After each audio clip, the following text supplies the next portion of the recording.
There is nothing, only warm primordial blackness. Your conscious ferments in it, no larger than a single grain of malt. You don't have to do anything anymore. Ever. Never, ever. An inordinate amount of time passes. It is utterly void of struggle. No ex-wives are contained within it. Yes, it is. An awareness creeps up on you. A mass lies hidden in your dead angle, soaking in some lurid acidic source. It's bloated and shameful, a ball of meat surrounding you. This is a terrible line of questioning, and it will only lead to more awareness of the meat thing. Ex-love, ex-tenderness. It is foolish of you to resurface to the loss. Not after all the damage you've suffered to get here. Some of it irreversible. Stay. Sail with me through the abyss of pelagic zone. Do you really? You wouldn't like it if I told you what was back there. Why'd you think you had to bludgeon yourself into oblivion? Or did you not sense yourself marinating? Poured so much on yourself, got a bit carried away, did we, Chef? Fear and apprehension. You should ask what's out there first. Somewhere in the sore, bloated man-meat around you. A sensation. Like a fly to the ointment, your conscience sticks to it.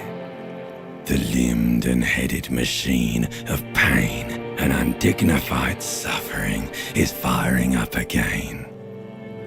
It wants to walk the desert, hurting, longing, dancing to disco music. You can take it. You're a champion.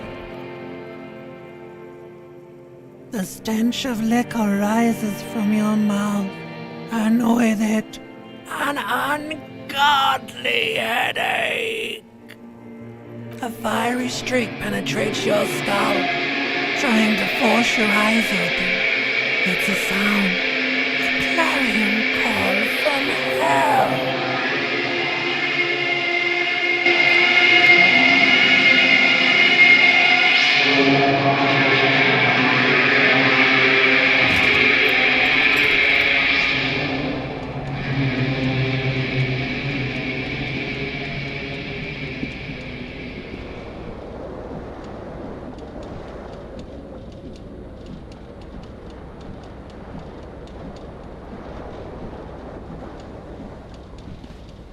This fan has two chain pull switches.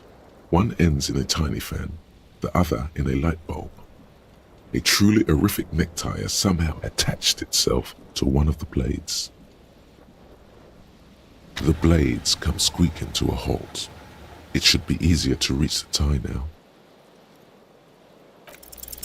You swoop up and catch the tie. Snap! It's released from the blade. What you have in your hand is a truly hideous necktie with 4 or 5 different patterns. The knot reminds you of a noose.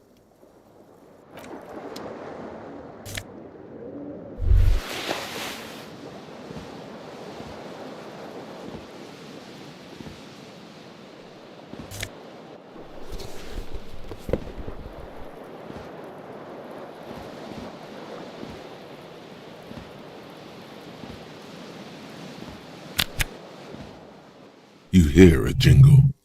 Keys are clinking in the pocket of your flare-cut pants.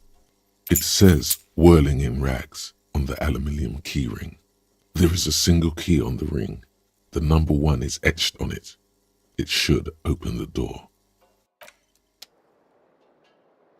A mirror hangs above a bent and broken sink. In a fierce discharge of masculine energy, someone has ripped half the faucet off. Hot water sprays from the base and steam covers the mirror. You cannot see yourself, just the outline of a man. Suddenly, you realize you have no memory of the face that awaits you there, underneath the soft vapor. As you slowly reach your hand towards the surface of the mirror. Abort. You clearly have not thought this through. You won't like what you see there, and you will never unbecome it. Behold. You have no idea who this thing is, do you? Too late. You clearly have rigor mortis on your face. Or wait, is that an expression? Are you trying to make an expression with that face? Why? Please stop. It's horrible. You're scaring yourself. Oh my God. You can't stop. It's like it's not even voluntary anymore. You have worn that grin into your face and now it won't come off. What does it even mean? What is the emotion you're trying to convey? You should check yourself for a pulse, superstar. From here it looks like a cadaverous spasm. You find no sign of life on your swollen neck. However, putting your hand on your chest reveals an irregular heartbeat. You appear to be alive, for now. It belongs in the new, the third decade of the current century. Enough time had passed from the failure of the revolution that, for a fleeting moment, free market economy seemed like the ultimate, uncontested way of life for our species. Things were good. It was smooth sailing. People made gold and champagne-tinted interiors and facades to suit the times, calling this the new style. But more importantly, disco happened. For Revachol, your city, that meant only one thing. Guillaume le Million. Out of the dazzling swirl of disco music, in an open-air boîte de nuit somewhere in Revachol West, Guillaume's blonde mane appeared on the screen. He sang some bullshit. Then he made the expression. You have some understanding of the recent history of disco. The rest is darkness. Everyone loved it. Maybe you thought some of the stardust would rub off on you. Maybe it did. Either way, it's all gone now. Only the grimace remains. Some 20-odd years.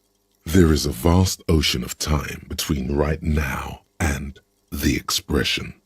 Looking good on you, or anyone. Humanity has run aground in that time. It's a different world now. The expression is a relic. The click is used to spur on a horse. It also features heavily in Guillaume le Million's regional mega hit, Don't Worry, Your Pretty Little Head. It doesn't have to be. You can swoon over Guillaume and his champagne-corked smile whenever you want to. Maybe some of the stardust will return.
There they both are, two identical shoes, both copiously green and indiscriminately snakeskin, reunited on your feet, like two baby crocodiles. Good, they're balanced. Comfy. Feels like the only good thing about you right now, truth be told.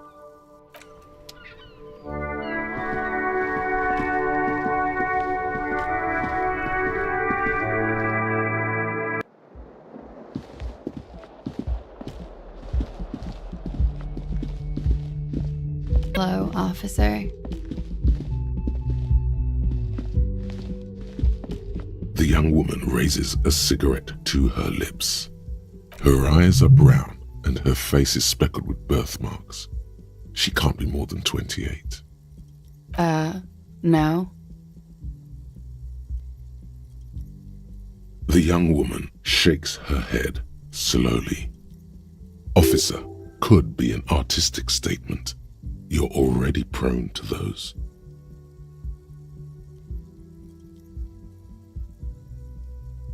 No. You're a police officer, sir. I'm not. Unless you've been shitting us all this time. You've been here for 3 days. On official police business, no less. Couldn't say. In truth, so far, mostly drinking.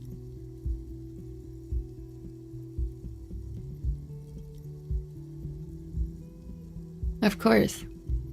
Be careful, officer. They don't like the police around here. Something stirs in you as she's about to go. Call it an instinct, a need. The need to ask questions. It's like you've said the words 1,000,000 times before. She looks back at you, a light glinting off her eyes. You're a cop, Harry. It is unnatural of you not to want to ask questions. You don't have to. No one is forcing you to be a cop. Yes. The dock workers are pretty cocky. They think they're police enough. At least here on the coast. I can't say about the rest of the city. There was the usual ruckus. Loud disco music. I couldn't say. It's impossible to hear people speaking from over here. Oh, yes. Various artists. Ostentatious orchestration prime among them. Oh, were huge where I come from. I was very young then, of course. Like 7. Life gets hard, but we go on. It would appear so. At around 2 o'clock, the disco stopped and there was a change of pace. A slow, sad song started playing, like organ music on repeat. That went on for quite a while. Some of the time, you were yelling along to it. That it doesn't matter anymore and that we're alone now, it was difficult to tell. The song itself was very quiet and soft, but you sounded like a winded boar, sir. It was hard to understand what you were singing on top of it. Yes, it was very cool. Then you started screaming and trashed the place. A window was smashed. The tape player, probably. The song stopped. And furniture, too. A real destructathon. There was screaming. Then I think you passed out. There was. I think you screamed that you didn't want to be this type of animal anymore. I may have misheard, but it was sort of memorable.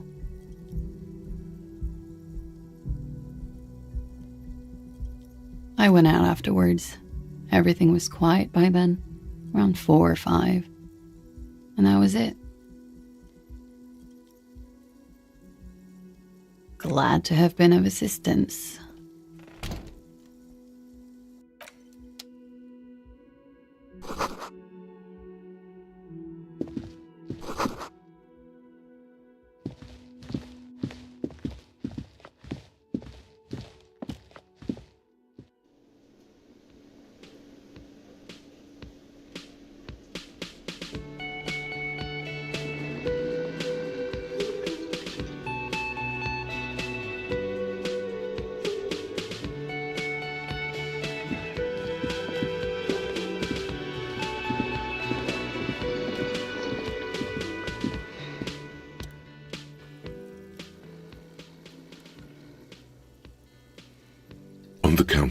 rolled out of his open hand, you see a blister pack of headache medicine. You gently shake his shoulder, but nothing happens. This man could probably sleep soundly in a ship's engine room. The man does not mind. You probably need them more than he does.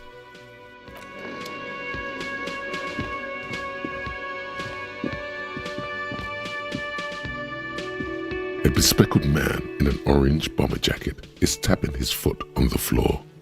Looks like he's waiting for someone. You.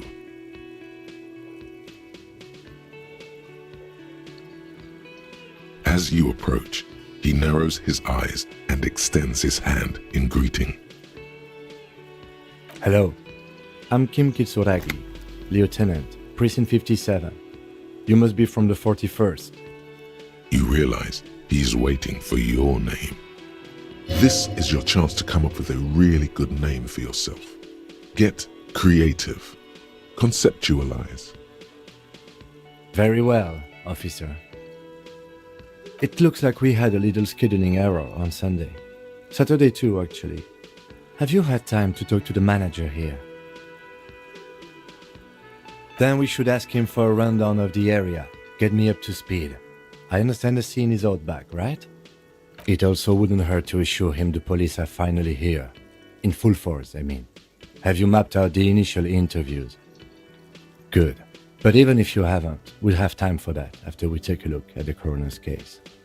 Have you removed the dead body from the tree? Sure. But did you take it down from the tree? So, the body is still in the tree. This is the first time you detect a weariness in the lieutenant's voice. It is obvious he would have preferred for the body to no longer be in the tree. Where it has been hanging for 7 days straight. We should go there as soon as we are done talking to the owner. After you, officer. If you're about to embark on an investigation, shouldn't you have a badge? You mean you don't have a badge?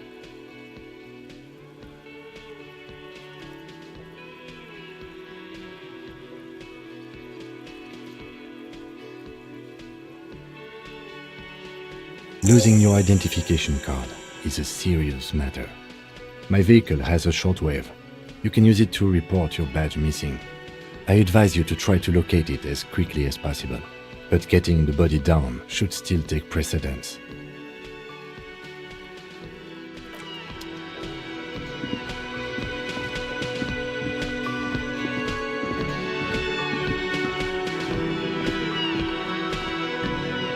A man in his late 20s with a thin, unimpressive beard notices you approaching. He drops the ledger he was holding and turns to the lieutenant. Mr. Gart, right? You run this place. Yes. I am Kim Kitsuragi from Precinct 57. This is an inter-district investigation, so joining me from Precinct 41. What? I have no idea what that means. What is this, a joke to you? Is this what you get when you call the police now? This guy? We've been waiting for a week here. Sir, I understand your concern, but we are here to do a job. And for us to do it, I need you to stay calm. Yes, of course. I know it took us a while to arrive at the scene, but it also took you a while to call us. It was you who placed the call, correct? No, I only just got here. It was probably Sylvie who called you. She usually works the bar here. I'm only temporarily taking over her duties. Do you have her number? As a matter of fact, I do. You said you just got here. From where? Are you a local? What, of Martinez? No, I live in Jamrock. I only sometimes come here to keep an eye on the place. This is just one of the many cafeterias I manage. But you still know your way around, yes? In case we need directions.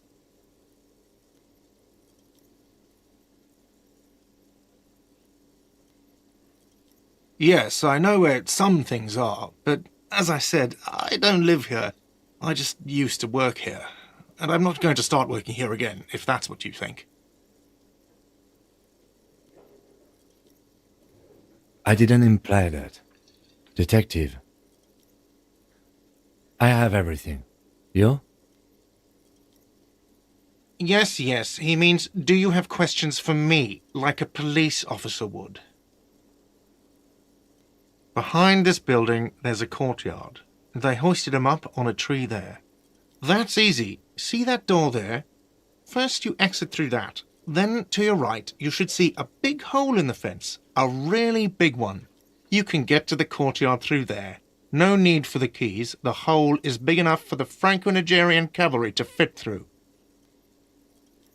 I don't know who killed him. I'm not the police. That's your job. What are you, crazy? Of course I didn't kill him. She went away because none of your business. Does she? Maybe she does. Maybe she pertains to the apocalypse. Sylvie is not here because I asked for her number. The dead body out back didn't help either, but it was mostly me. I hope you appreciate that. Thank you.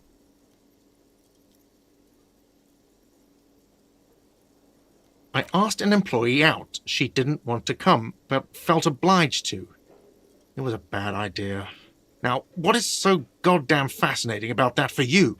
It's got nothing to do with the lynching. What? Is that so? Mr. Feminist...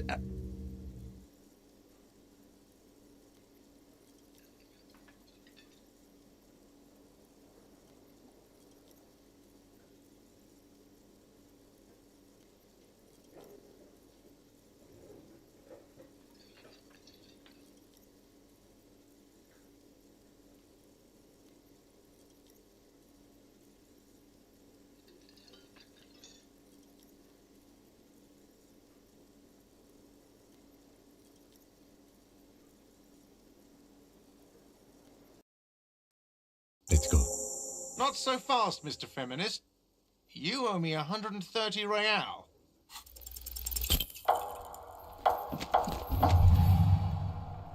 One moment you're running like the wind, then you've suddenly turned around and are giving him the finger, furiously, with both hands. Why? Watch out!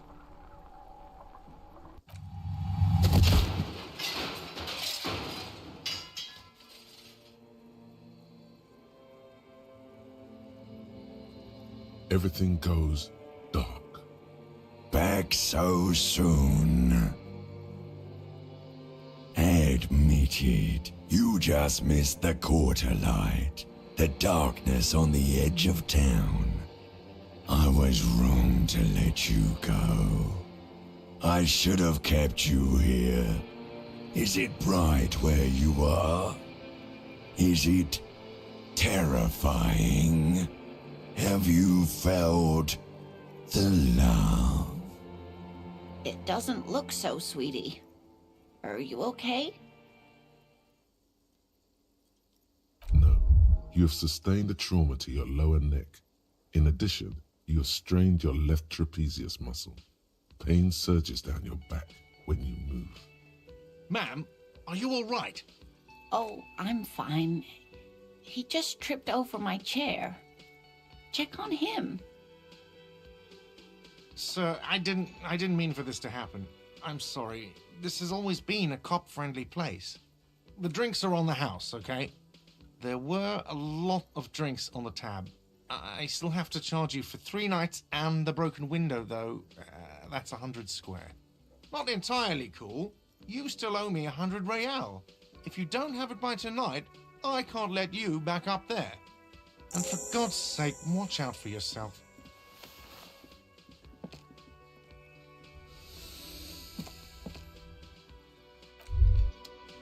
By the way, where is home? The address is coming up blank, and this place sure isn't it. But you've been at this hostel cafeteria for only 3 nights. Where were you before? You had to be somewhere. Why did you say that? You don't really know, do you? Something produced by the random firing of synapses doesn't sound like a place you can stay if you run out of money. You can try. Run some addresses in your head when you get the time. Maybe a street or an apartment will appear.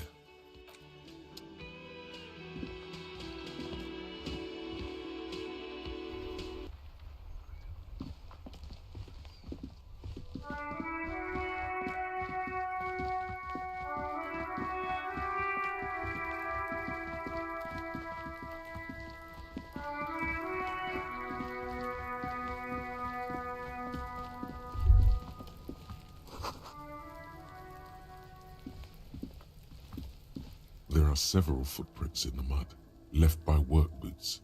Anywhere from 6 to 12 pairs have walked here. What do you think you are? A super detective? You're hungover. These are just dents in the mud. No pattern emerges for the time being. Heavy workers' boots with reinforced toes and hobnails all over the yard. Isn't this something an industrial worker would wear? Noted.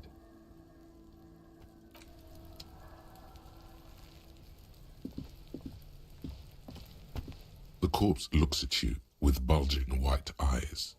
The face around them does not look human. It's swollen and ready to burst. His lips are fish-like and his tongue like a ball gag in his mouth. You seem to be holding your breath.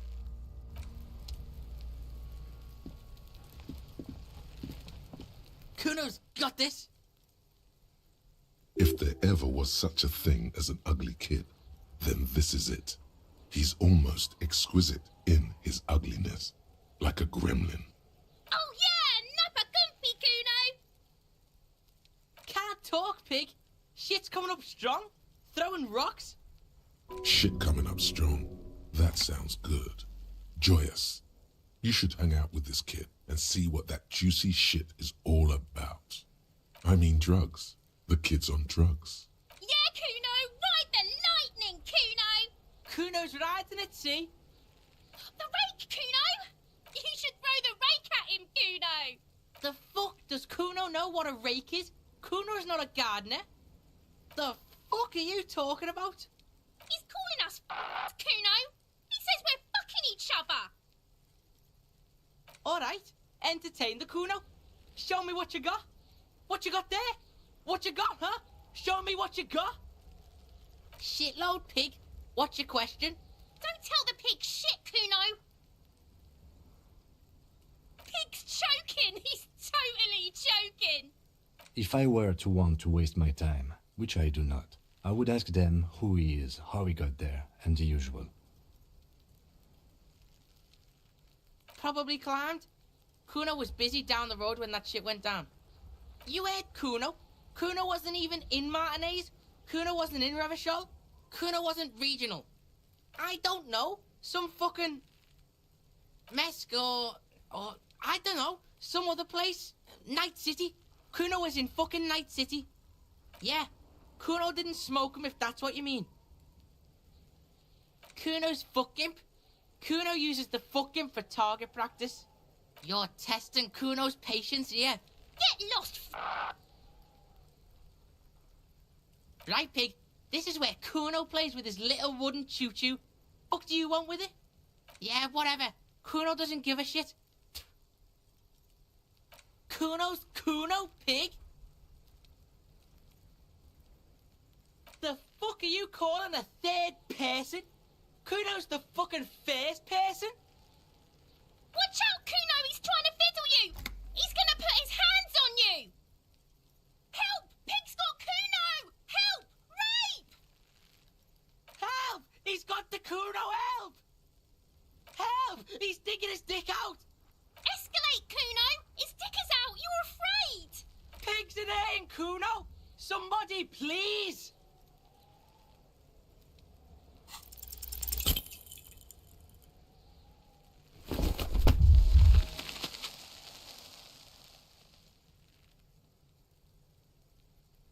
You didn't shut him down. Your fat fist didn't meet its target. Instead, it pulled you down with it. Pig's trying not to cry. Kuno can't believe this shit. Can no one stop the Kuno? Pig, Kuno thought you had this. What happened? Kuno can't do anything now. Fucked your shoulder, fucked your knee, fucked your fat body up. Yeah, you deserve this. Trying to show your dick to Kuno. Kuno was scared.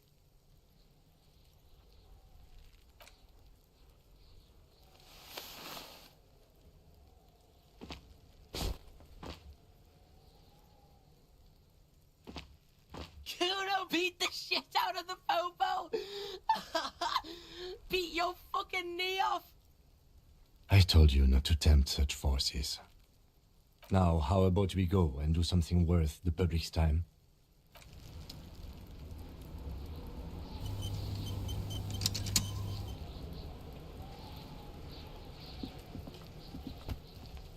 The corpse looks at you with bulging white eyes. The face around them does not look human. It's swollen and ready to burst. His lips are fish-like and his tongue like a ball gag in his mouth. You seem to be holding your breath.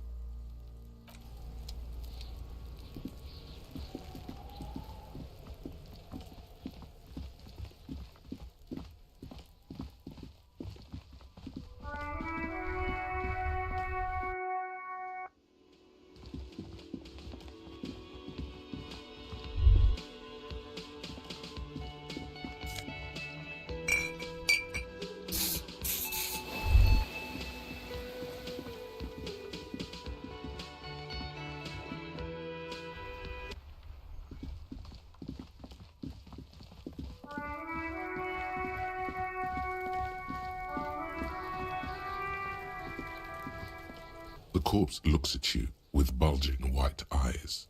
The face around them does not look human. It's swollen and ready to burst. His lips are fish-like and his tongue like a ball gag in his mouth. You seem to be holding your breath. A cargo belt twists his neck at an unnatural angle. The body below appears stiff. It's letting out an ungodly rot. The smell seeps in even through your clenched nostrils. The smell is repulsive. It pushes in from your mouth, more instant and more familiar than anything you'd expected. More fever than odor. It fills your mind, flushing you from within.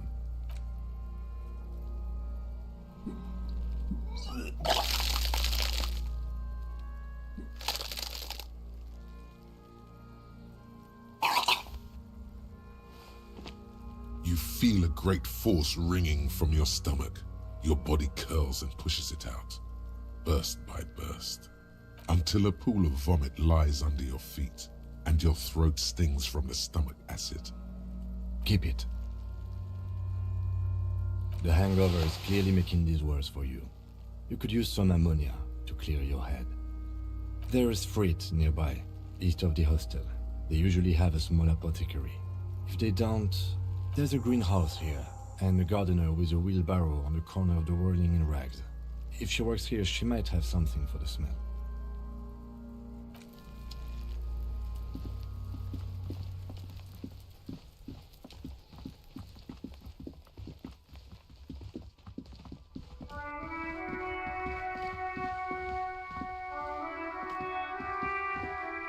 Hello, sir. Step right in. The store is open. I know, sir. Are you interested in a new and exciting book? It's a bookstore, sir. We sell books, postcards, and some board games. It's called Crime, Romance, and Biographies of Famous People. Whoa, whoa, whoa, whoa. Hold your horses, little girl. You're fooling nobody. Sir, are you okay? You've been standing here silently for a while now.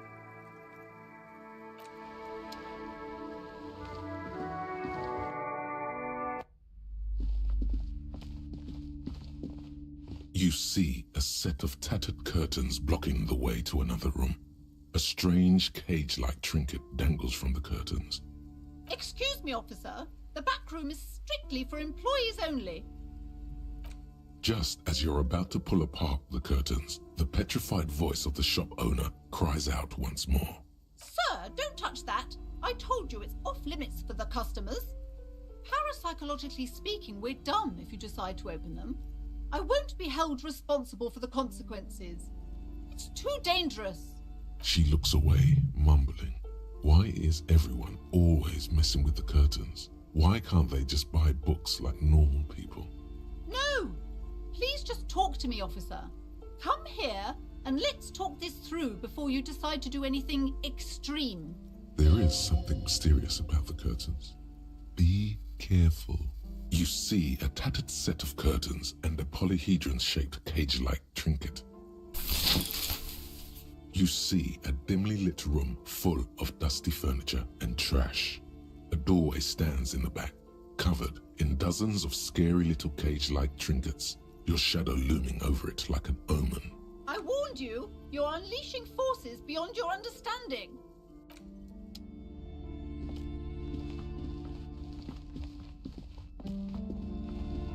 A heavy door with a missing handle stands before you, covered in dozens, if not hundreds, of little oddly shaped trinkets and charms. It appears to be locked.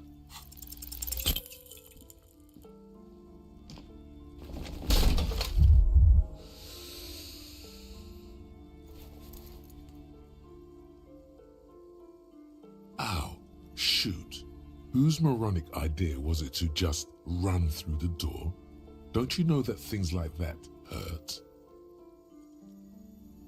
Are you alright? These looked pretty intense and painful, I must admit. What is going on there? Are you really trying to break down the back door? I warn you, don't tempt the spirits, officer. Don't tempt the spirits or you'll damage the holy wards on the door. It barely looks like you've done any damage to the door, however. It's still locked and closed, covered in dozens of little charms and trinkets.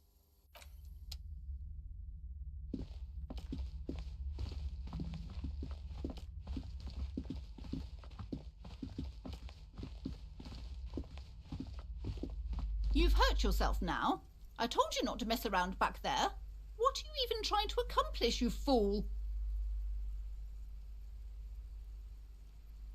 You're only making things worse. Stop it.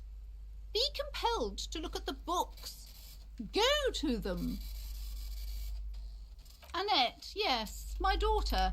I hope she wasn't slacking off again with her nose in science fiction. Tell me, was she at her post doing her job like a proper girl? Wonderful. Did you talk to her? Great. On a scale of 1 to 10, how compelled were you to buy books after talking with her? Come now, it's not personal. It's about proper sales practices and market research. I expect an answer. My precious, her dedication brings joy to my heart. If you have children, I hope they turn out as great as my Annette. As a young girl should be, with the proper attitude, she'll have a bright financial future. The woman before you scans the store, her shoulders rigid and tense. Every now and then, she nudges her glasses.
see a young man on a balcony nursing a cigarette.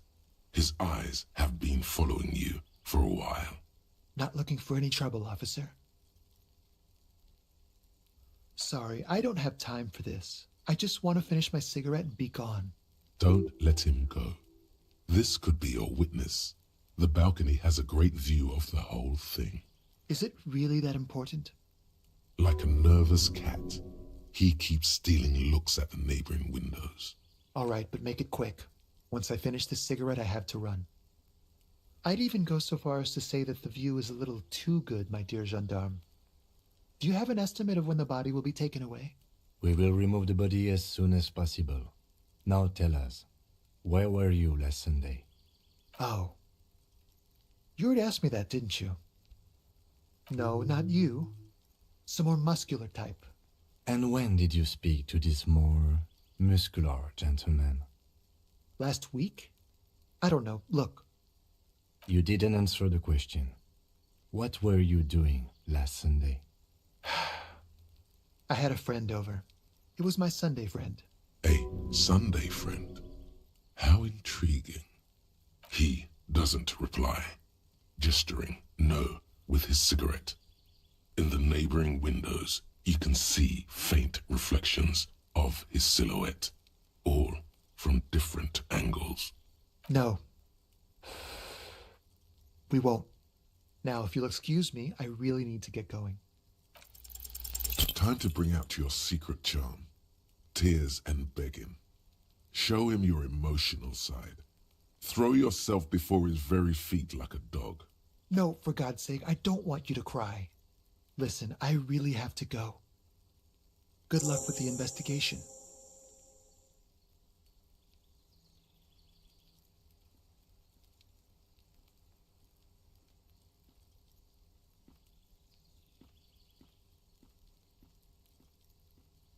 He's gone.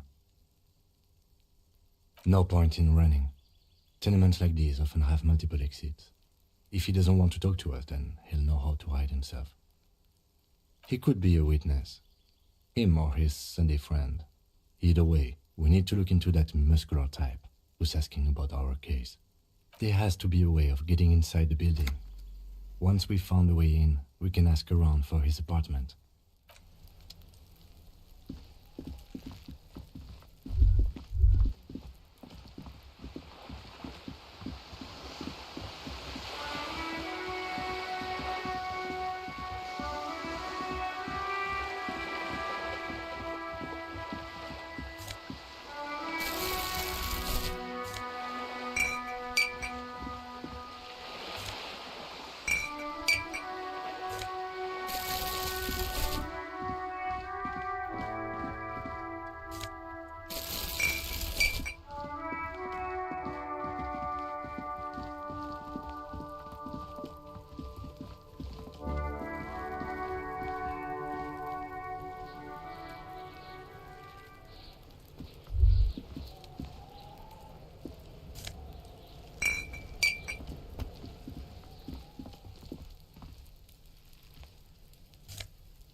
Inconspicuous pile of the roofing material Eternite.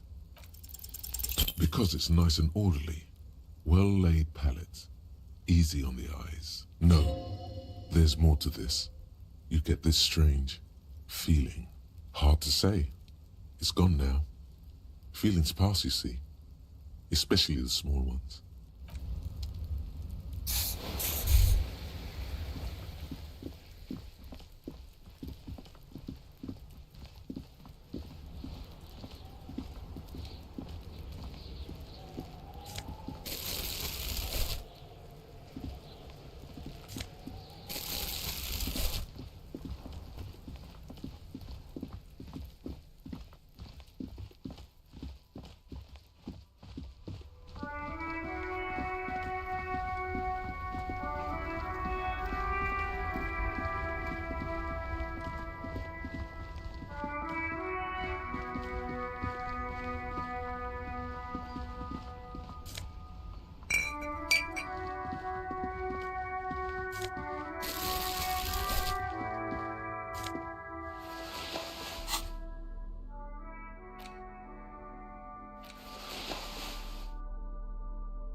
old monument stands in the middle of the traffic island, pointing toward the sea.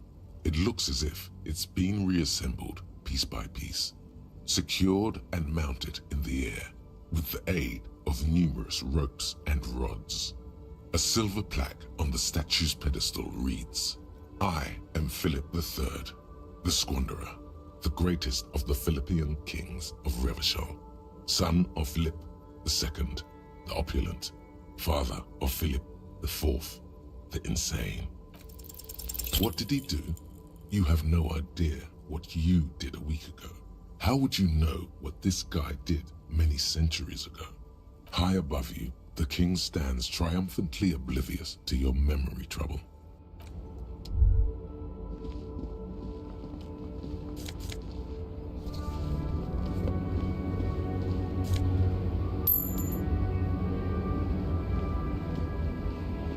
The small, wrinkled woman does not greet you.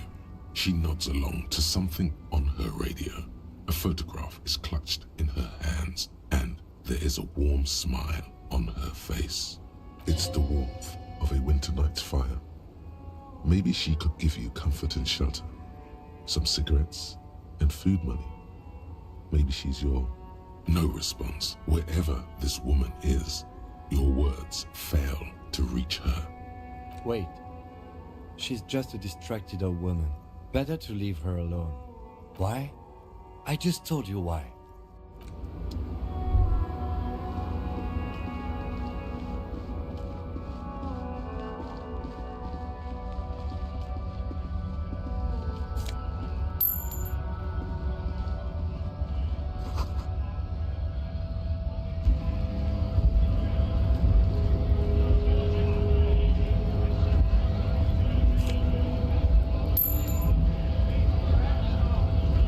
Scott?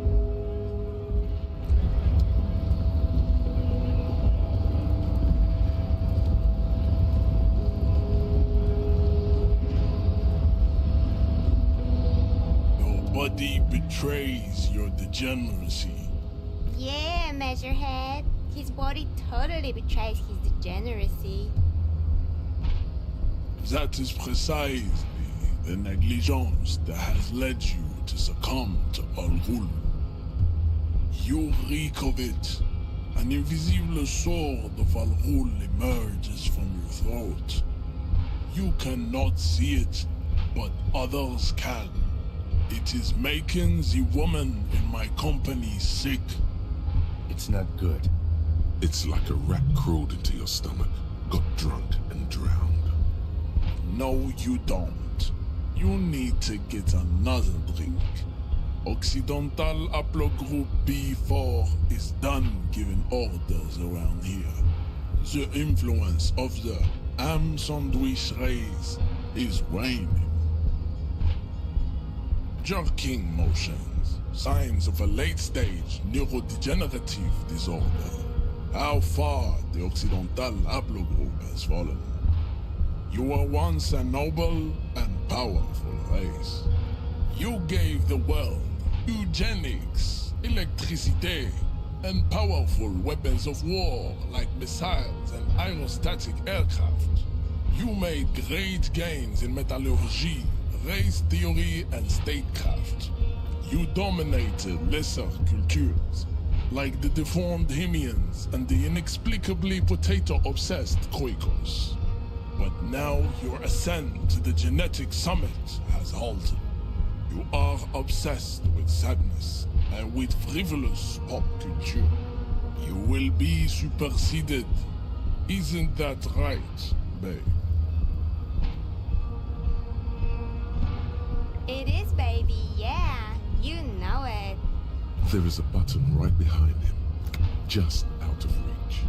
It must be the one that opens the door to the harbor. Enough with this begging. You should leave the stage of history with dignity by inviting the other races to a great world war. Bring your troops to the Simonine Islands and to Boogie Street, and we will pulverize you.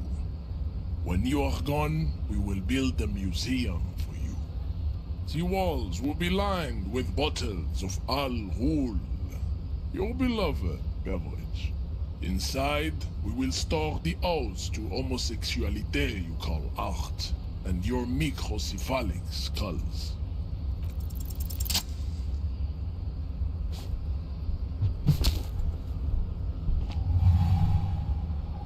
Just like that, instinct took over.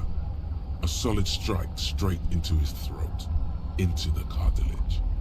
You could swear you felt the soft palate break.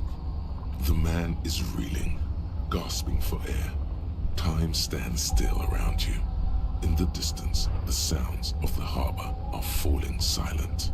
All you hear is a small gurgling sound as a trickle of blood appears on the man's lip.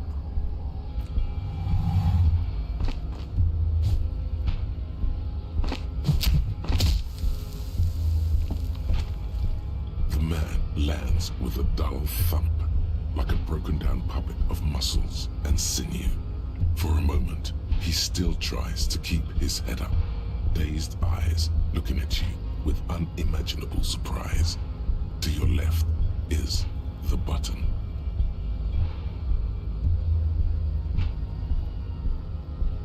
As you slam your fist on the button, the man collapses entirely, his head rolling to the side. Looks like you're the new measurehead now. No one is the new measurehead. Let's go before he gets up. As you turn, a bright light catches your eye, making you squint. From a distant sunset, a stage light, flash photography, nowhere in particular. It's just what superstar law officers do. They squint at lights, and they solve shit. Yeah, you have. You're a big dick cop, Dick Mullen, Salam Rocky Bae, badass on-the-edge disco cop. Time to recede into a ludicrous fantasy world. Here we go. Camera. Lights. With a sudden flash, the world freezes around you, and you along with it. In an iconic monochrome solution, a black silhouette against a rasterized orange world. It's on.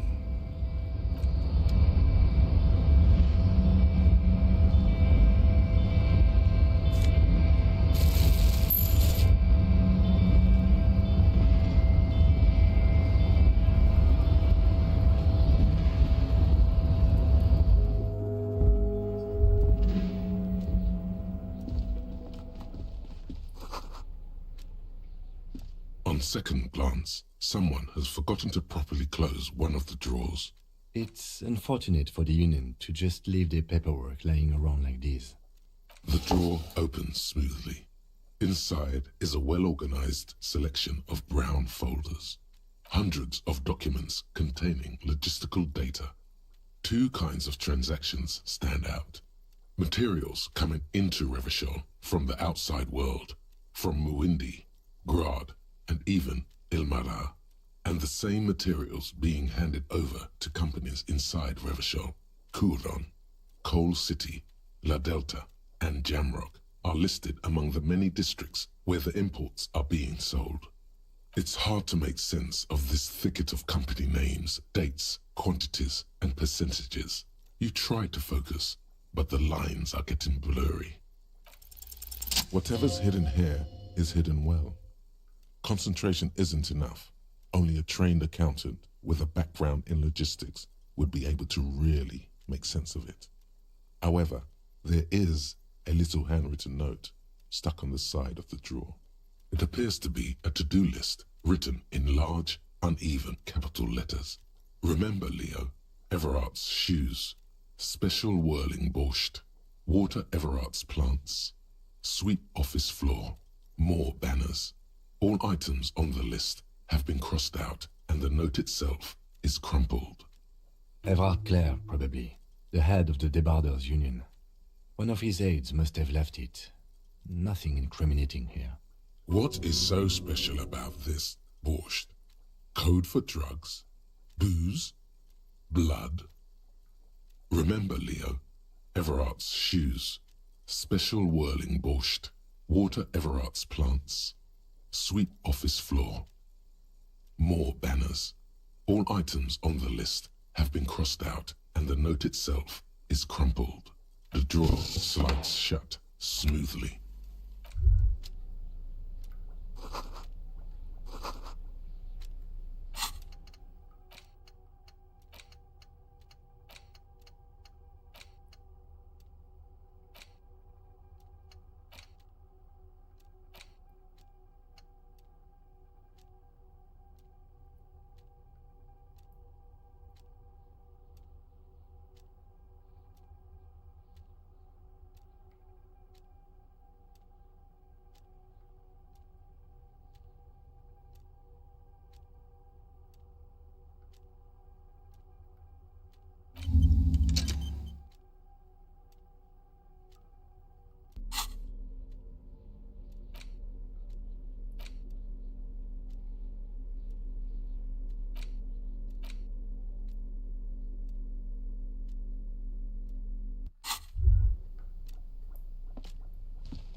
Looks like someone left his tarpaulin cloak hanging on the railing here. There is a white rectangle clearly visible on its back. This is your cloak. You can feel it. As your fingers touch the tarpaulin, it almost feels like the cloak wants to deliver a message of comfort through your fingertips.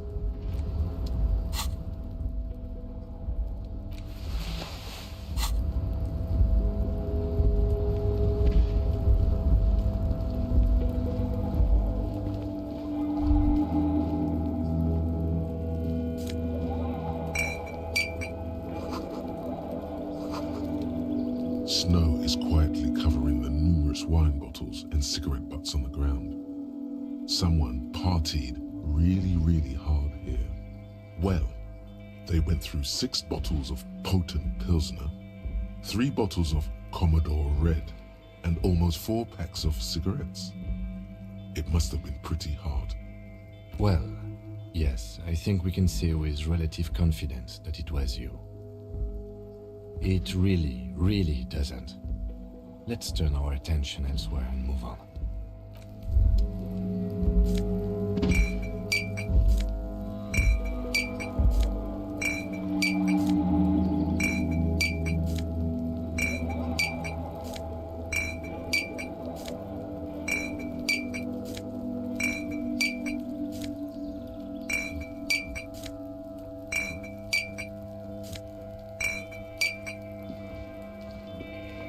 This is the night watchman's booth.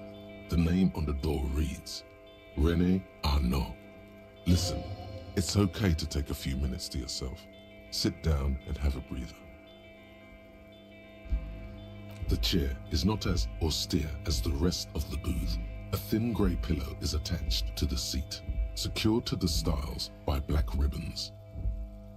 Stale air floods through your nostrils. Not a single mote of dust floats inside your lungs, though. The inside of the booth is immaculate. The drawers are empty, save for old timesheets and receipts. One small box, however, does hold some cheap painkillers. They are slightly out of date. Oh boy, where to start?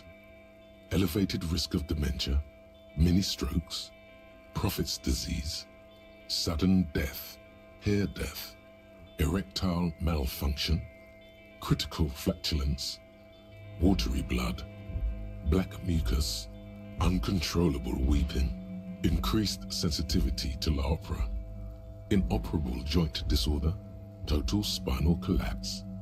Maybe this was a bad idea. I'm not here to tell you what to do, detective. You take the painkillers. They are yours now. You stand and exit the booth. If you must. But please hurry. We are pretty easy to spot up here. Nothing incriminating catches your eye. The cabinets are clean and their sparse contents meticulously organized. There's a framed photograph on the table. It's a black and white photo of a young couple out in a street fair. The man is young, dark-skinned, and dressed in a Royal Carabinieri uniform. The girl is smiling playfully at the camera. Why did you take that? Fine, but let's move. I don't want to be seen snooping around here.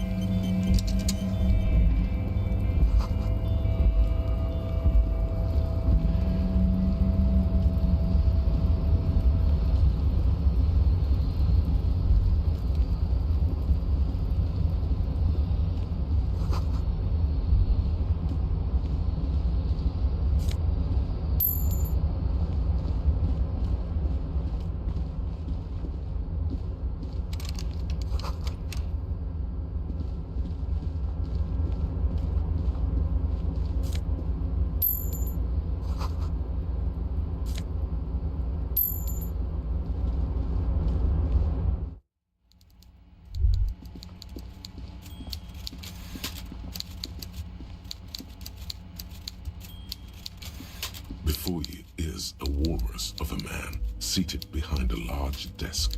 He looks up from his work, not the least bit surprised to see you. With great effort, he straightens himself up in his chair, yet says nothing. He simply stares at you. Welcome, Mr. Dubois, Mr. Kitsuragi. It's good of you two to stop by. Please, have a seat.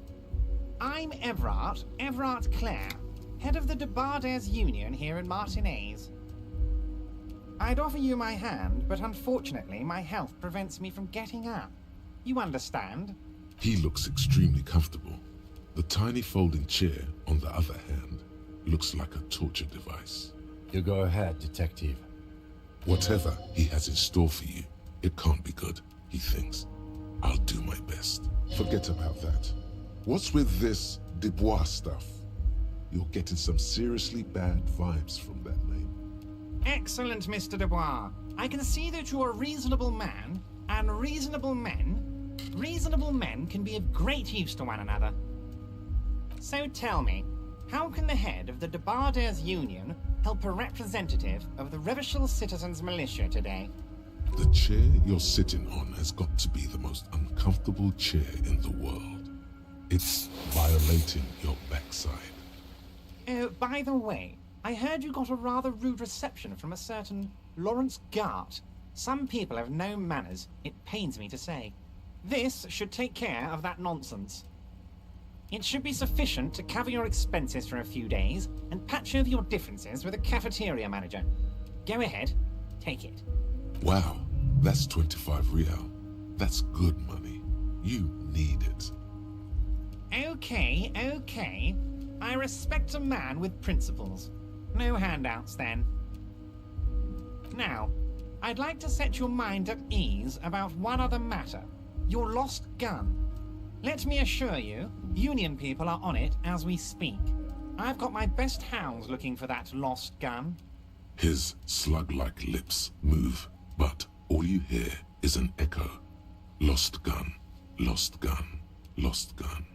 The world is swallowed by a black hole of fear. Only two words escape its gravitational pull. Lost and gun. Oh God, why didn't you think of this before? Cops have guns. Where's yours? It's gone. Your gun is gone. There's nothing in your pockets. Are you all right, Harry? You seem anxious. Don't be. Everything's going to be all right. It's not like you left it loaded. You didn't lose a loaded gun. Local children aren't out there playing with it right now, pointing it into their own mouths. It's in a safe place. I just know it. I have a feeling everything's going to be all right. It was loaded. There were 2 bullets in it. You always keep at least 2 barrels loaded. Officer, we will deal with this later. We don't need Mr. Clare's help with this. I wouldn't be so sure about that. God, you're sweating. Your knee is jerking. You're about to cry, aren't you? You're about to cry because you lost your gun and those children are gonna shoot themselves with it. You want to cry? God, you're weak. Whatever you do, don't cry. He'll think you're disgusting. Mr. Dubois, you don't look so good. What is this, Mr. Dubois? He keeps repeating. What is he trying to pull here? You need to cool the fuck down. Chill. Mr. Dubois! Mr. Dubois! Harry! Mr. Dubois, are you okay? Can I get you a glass of water or something? Are you having some kind of medical emergency? Maybe you could use your hands somehow, in a kind of throw-in motion, like you're throwing that Mr. Dubois act right back at him. He's Mr. Dubois. What an odd demonstration of... you got me, Harry. I don't even know what. As entertaining as it was, I'm afraid we're wasting our time. And I'm an extremely busy man, as I'm sure you are too. Okay, enough. We are here to ask you some questions pertaining to a murder investigation. Quick, here's your window. Get yourself together and ask him questions. Police officer questions. It is about time to stop embarrassing yourself. Questions will help you regain some of your lost dignity. Oh, of course. That's your main thing here. That's why you're in Martinez. I know everything that goes on around here, and I would love to discuss it with you. I mean, it's no secret that the lynching is connected to the strike. So much to talk about. Honestly, it's been weighing on me so heavily. I understand you need to interview me, but there's a thing that's been keeping me up at night. I want to talk about the hanging.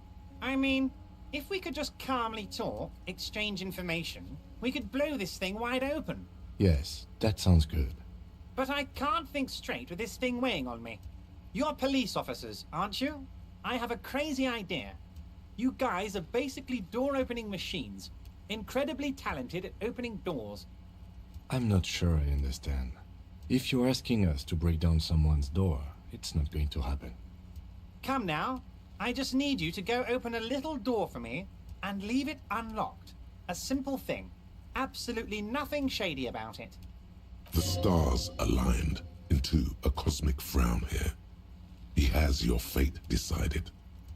Bide your time, however, and let the stars continue their course, and that frown shall turn into a smile. Only if you play along. Harry, my dear friend, I am what people call a local bigwig. I know everything that goes on in Martinez. Fantastic, my friend. Just let me know when it's done and we can take our friendship to the next level. You can get the key from Manana. He's down by the gates. Manana's like a free agent in the Union. Special operations. Hardened socialist. A real free thinker too. He'll tell you precisely where the door is. One last thing, Harry. Just open the door. You don't need to go in or anything. I just want that weasel to come home and see the unlocked door. Wait. You need this to get in and out through the gate. Here, you're one of us now. A real red and white Union man. Take care, Harry.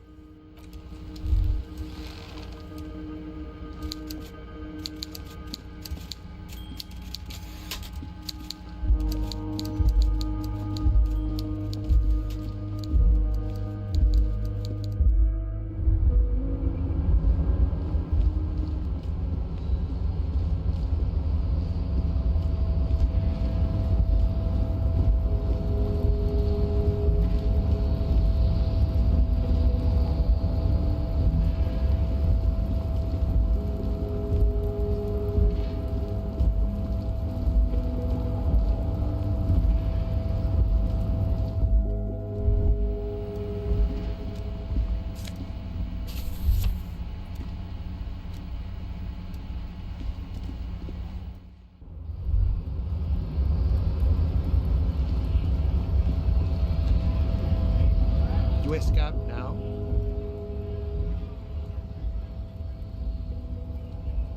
I was just messing with you. No one's ever seen a cop's cab.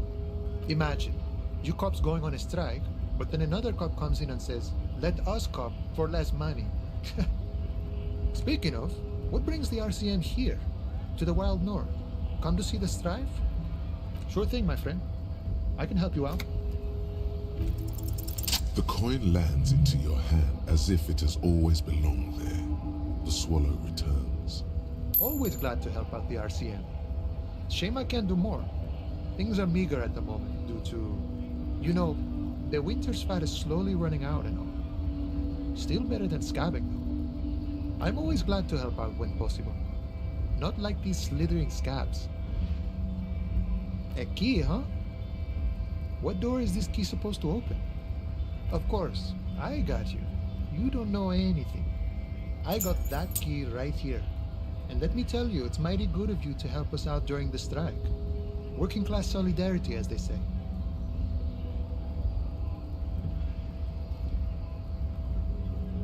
Oh, so the none of the above type, are you? I get it, I get it. I like to keep my distance too. But it doesn't matter. It's a good thing you're doing. Thanks. What you're looking for is a basement door behind the greenhouse. That's behind the Wailing in Rags. That's all I know. Our organization is what you call compartmentalized. Means we keep out of each other's business. Okay, but where did you get the key from?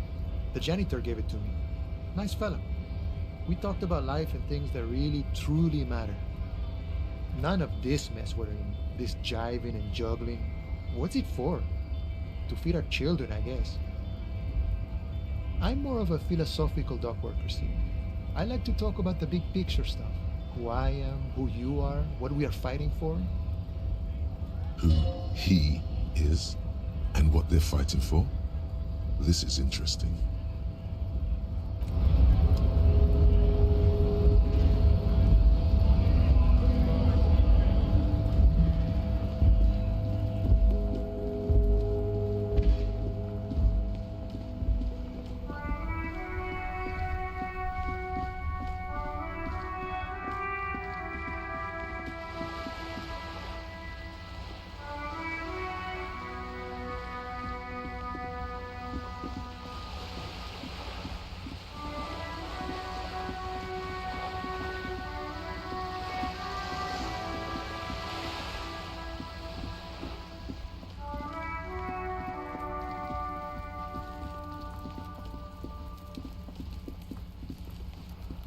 This must be it. The basement door is weather-worn. The copper nails holding the upholstery in place have turned green from sea air, and there's a knocker shaped like a lion's head. You try to be as silent as you can. It takes a bit of rattling of the handle to loosen the bolt. Finally, the door unlocks with a small clack. Thoughts race through your head. As you hold the open door, you can feel the air moving. A little draft, a whistle.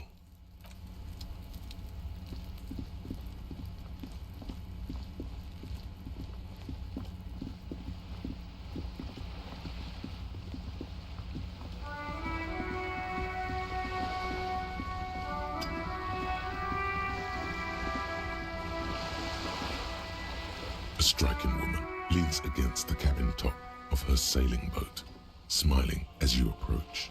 Her green raincoat glistens with droplets. A silk scarf is tied around her throat.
Good morning, officers.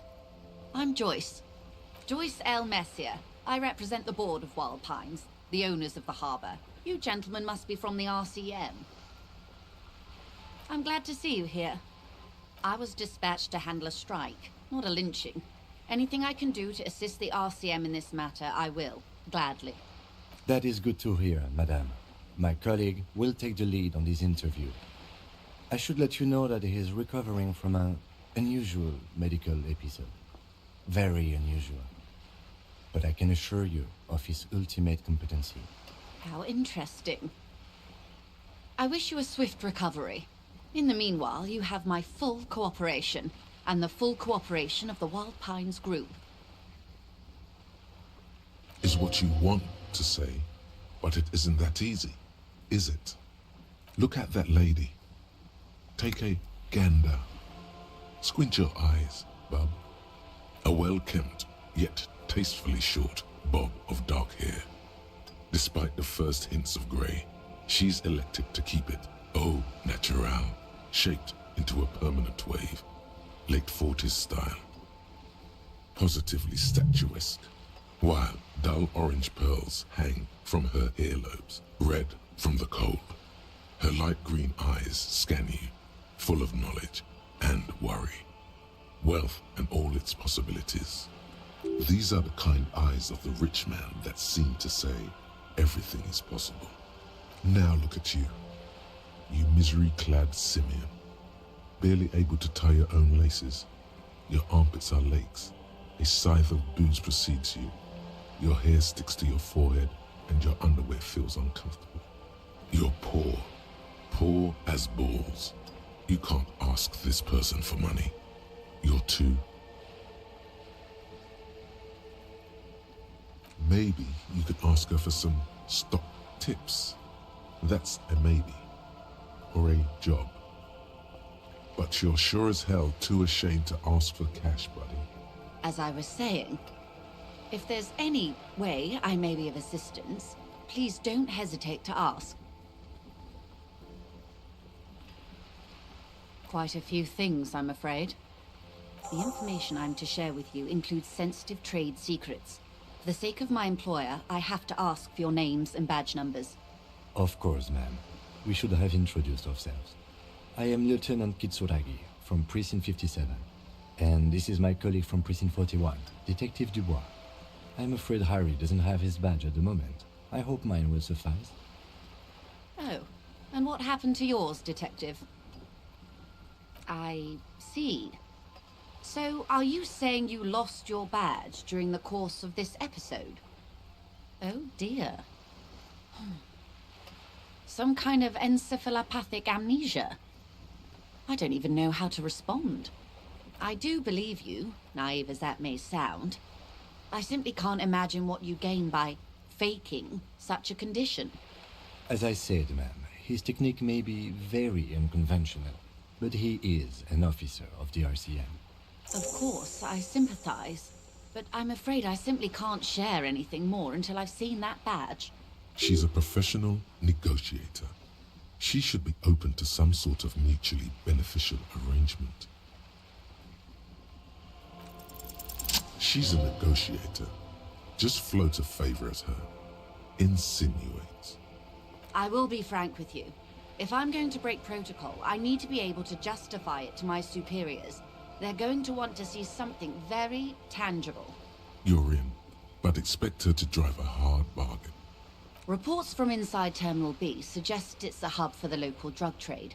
This is an open secret in Martinez. The Union controls the terminal, so it goes to reason.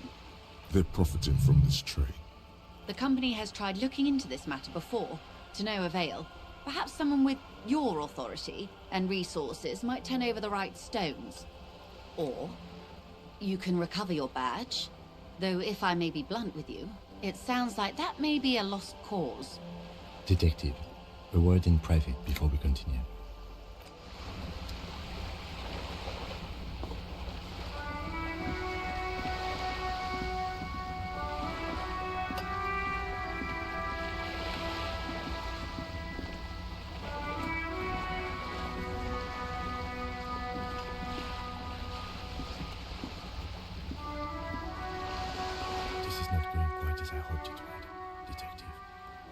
Honestly, I was expecting you to use your unorthodox technique to keep her off balance, and not volunteer us to be her henchmen.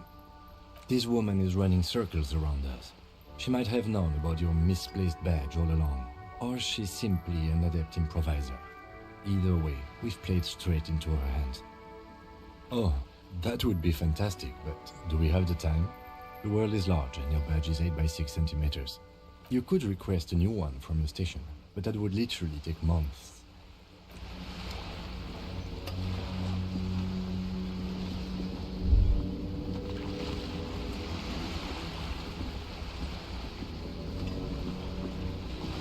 You're back. Good. What can I help you with? It's quite straightforward. Someone is using Terminal B to smuggle raw ingredients from the Samaran Isola into Revachol with the Union's blessing. Wild Pines has suspected it for years. Ingredients for what, ma'am? Meth and dextroamphetamine, GBL, and various synthetic psychedelics.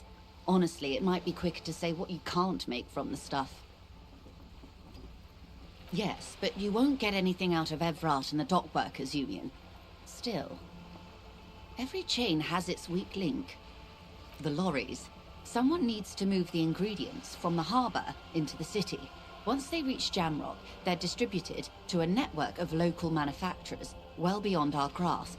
But in transit, they are vulnerable. Perhaps you've noticed that a number of lorries are tangled in a traffic jam at the roundabout just now. Interview the drivers who are still hanging about. One of them might be waiting for a crucial shipment. I'll be explicit. If you find this driver, I will share company secrets with you. Yes? Excellent. According to my reports, there are at least 3 lorry drivers lingering near the roundabout. Hopefully one of them will know something. It may come to nothing, or it may just blow the case wide open. I suspect the traffic jam won't disperse for a few more days. You should have the time you need. In the meantime, let me know if there's any other way I may be of assistance. Of course, Detective. Take care.